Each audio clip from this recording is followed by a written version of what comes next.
Last year, I reviewed the classic sci fi flick itself, Planet of the Apes. And I've reviewed its four sequels as well. But in 2001, Tim Burton gave us sort of a reimagining or of a remake of this. So, while we're only a week away from Kingdom of the Planet of the Apes, let's talk about Tim Burton's take on Planet of the Apes in this review right now. Big Days Entertainment Rankings and Reviews.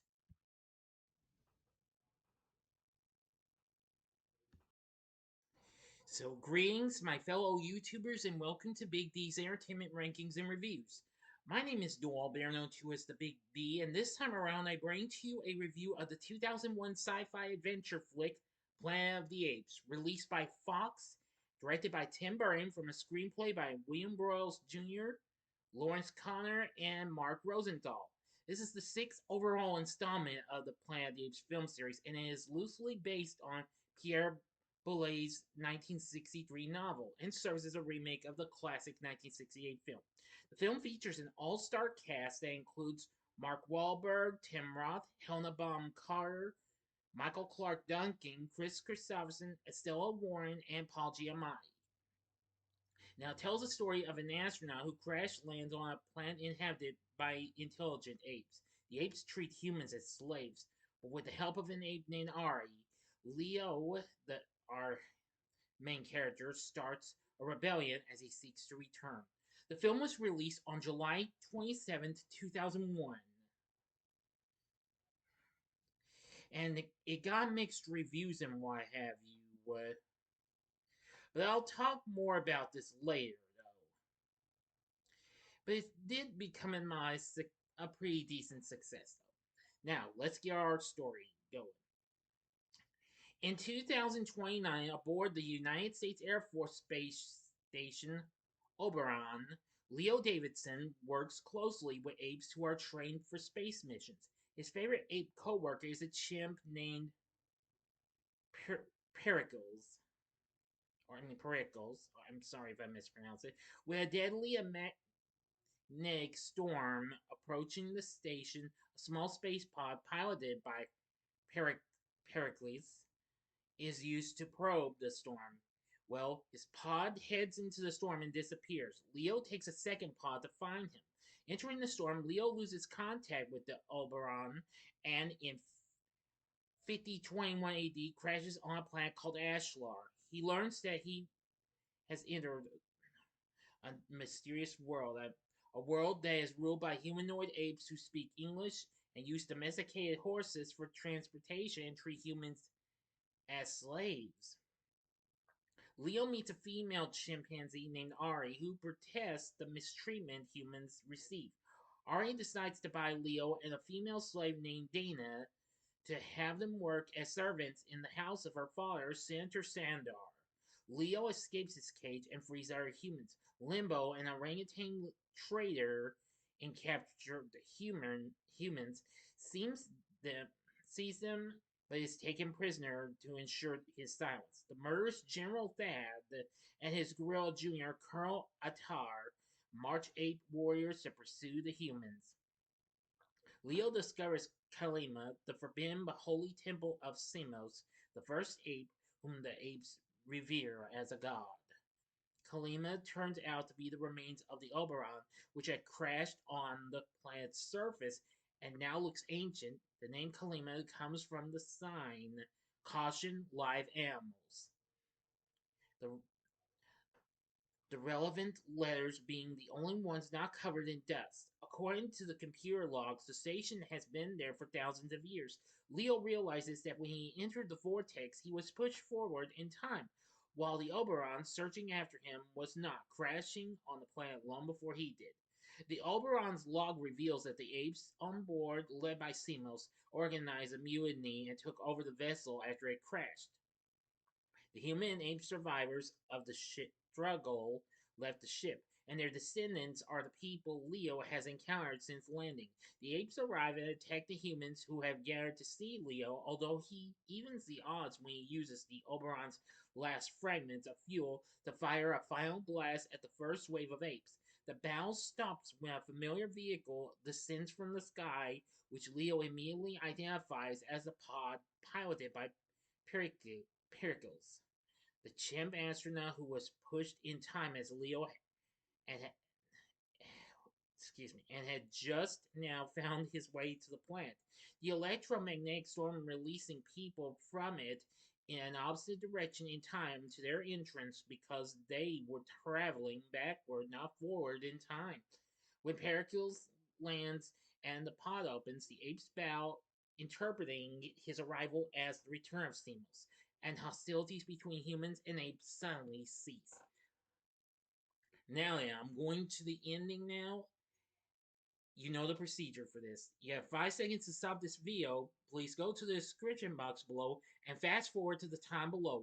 If you've seen the movie already, please continue.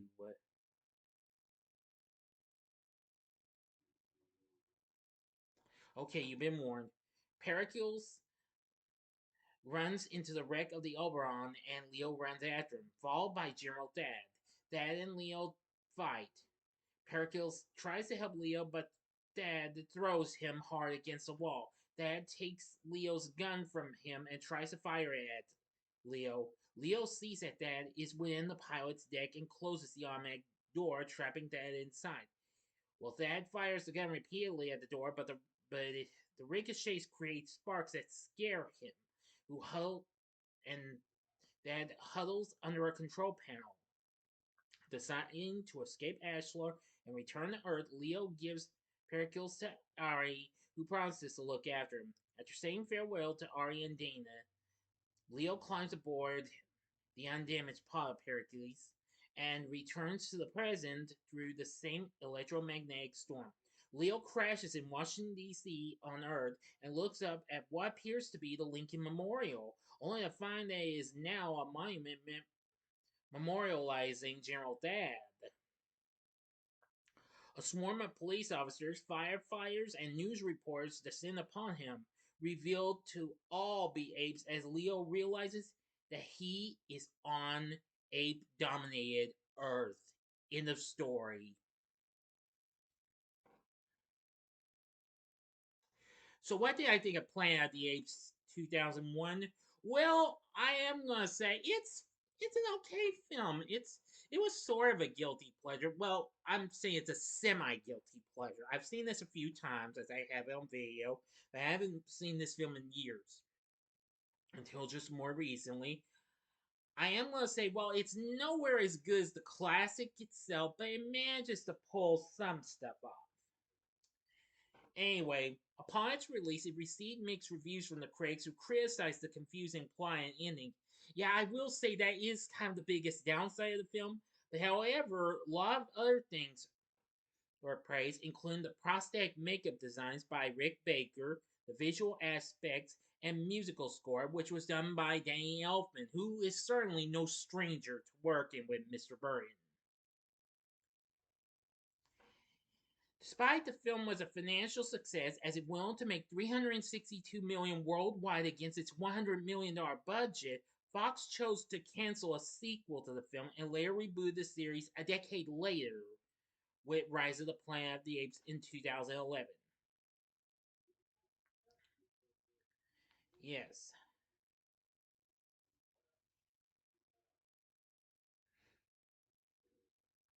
So anyway, and this film was also Tim Burton's first collaboration with producer Richard D. Zanuck.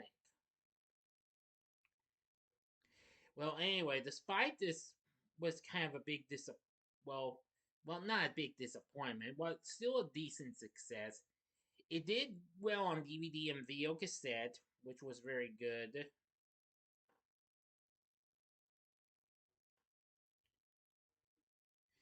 And there would also be a video game as well.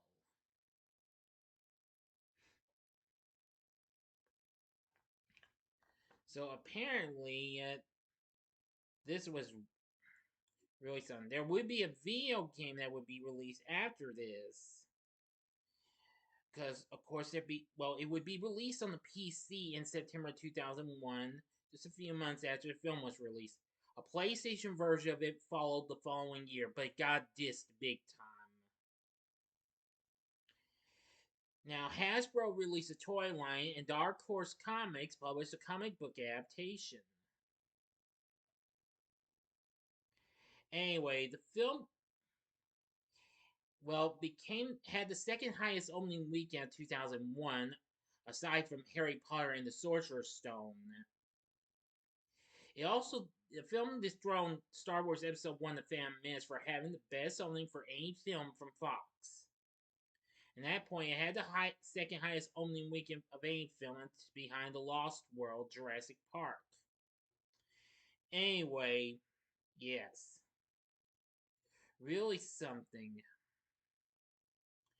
Now, the film sits at 44% on Rotten Tomatoes, saying this remake can't compare to the original in some critics' minds, but the striking visuals and B-movie charms may win you over. Yes, I do agree. This really can't hold a candle to the original, but yes, it does have very good visuals and a very good score, and yeah, it has the charms of a B-movie and what have you. Now, Roger Ebert gave the film 2.5 stars, praised the twist ending, but felt the film lacked a balanced story structure, saying the movie is great looking. Rick Baker's makeup is convincing even at the extreme close ups, and his apes sparkle with personality and presence. The sets and locations give us a proper sense of alien awe. Tim Burton made a film that's respectful to the original and respectable in itself, but that's not enough. 10 years from now, it will be the 1968 version that people are still renting.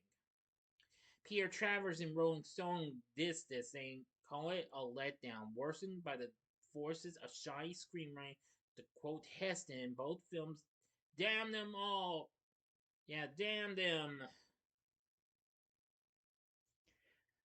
Yeah. Much criticism was leveled against the ambiguous ending.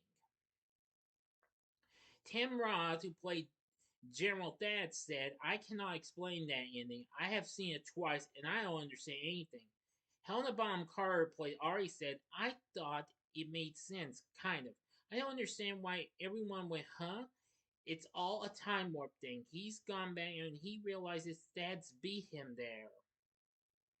Although the ending was ambiguous, it was closer to the ending of the actual Pierre Boulez book than was the ending of the 1968 film. In the first of two twist endings to the actual book, the astronaut escapes back to planet Earth only to be greeted by a gorilla in a jeep on the landing strip. Burton claimed the ending was not supposed to make any sense, but it was more of a cliffhanger to be explained in a possible sequel. It was a reasonable cliffhanger that could be used in case Fox or another filmmaker wanted to do another movie, as he explained. In 2011, Mark Wahlberg attributes the failure of the film to reboot the franchise to the studio's desire to crank out the movie before it was ready. They didn't have the script right, according to Wahlberg. They had a release date before he had shot a foot of film. They were pushing him in the wrong direction. You have to let him do his thing. Despite all this, the film got nominated for 2 BAFTA awards, one for Best Makeup and the other for Best Costume Design. Roth, Bonham Carter, as well as Colleen Atwood for costumes and Rick Baker for makeup, received nominations at the Saturn Awards. It won Worst Remake at the Golden Razzies. So anyway, it also got nominated at the Stinkers Bad Movie Awards, but unfortunately, it failed to win any awards there.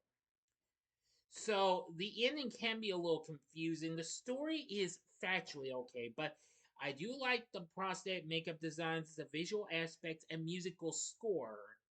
Now, as for our cast, Mark Wahlberg does a pretty decent job in playing Leo. He's pretty good. I mean, after he had backed out of a commitment to the Ocean's 11 remakes, which is, well, I won't not sure I would to be a friend, but I think so. Matt Damon was eventually cast in the role that was up for him, which would be released later that same year. Anyway, Tim Roth played General Thad, of course. I will say that was really something. He actually declined the role of Severus Snape in the Harry Potter franchise because of this, so the late great Alan Rickman was cast as him.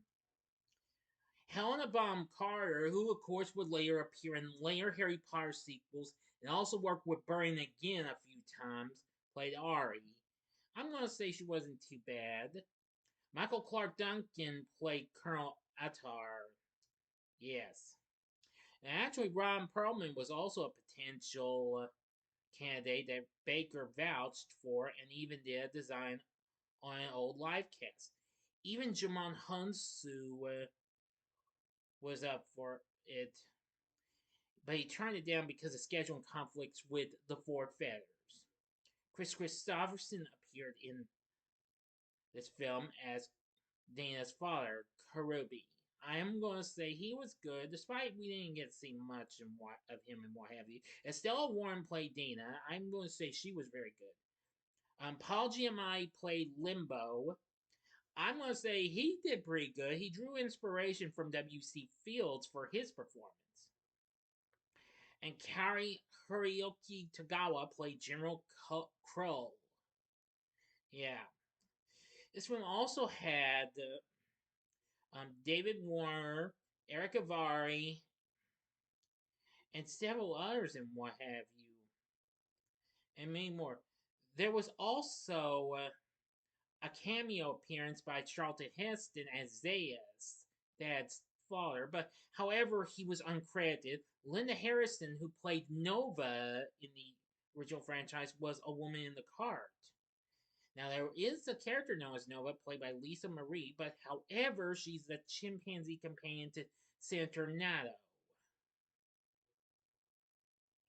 who is played by Glenn Shaddix. Anyway, the cast isn't too bad. But anyway, that's all I'm gonna tell you. The story's okay. The ending is a little confusing, but the visual aspects, score, and prosthetic makeup designs, and its pretty big all-star cast kind of managed to save this film a little bit. So Planet of the Apes 2001, it can be a hit or miss, but would I recommend it? I'd say give it a one-time watch, just if you're curious. If you're not satisfied, stick with the original or even the rebooted films. So, what did you think of Planet of the Apes 2001? Let me know in the comments section below. If you liked the video, click the like button, subscribe, and be a part of the Big D Nation. And next time, I'll be bringing to you my Saturday morning TV log of Foofer. So, if you like this, check out my re-reviews of these classic Tim Burton films. The upper left-hand corner is my re-review of Beetlejuice from 1988, which will be getting its long-awaited sequel this fall. The upper right-hand corner is my re-review of Batman Returns from 1992. Or if you'd like some more Planet of the Apes fun, you can check out the Planet of the Apes playlist featuring my reviews of the first 5 films along with this film. And the bottom right-hand corner is the button you can click to subscribe. If you like rankings and reviews on movies, TV, music, video games, etc., then I'm your guy. Thanks for watching. I will be reviewing the Planet of the Apes reboot series next week. So until next time, I'm the Big D saying, see ya.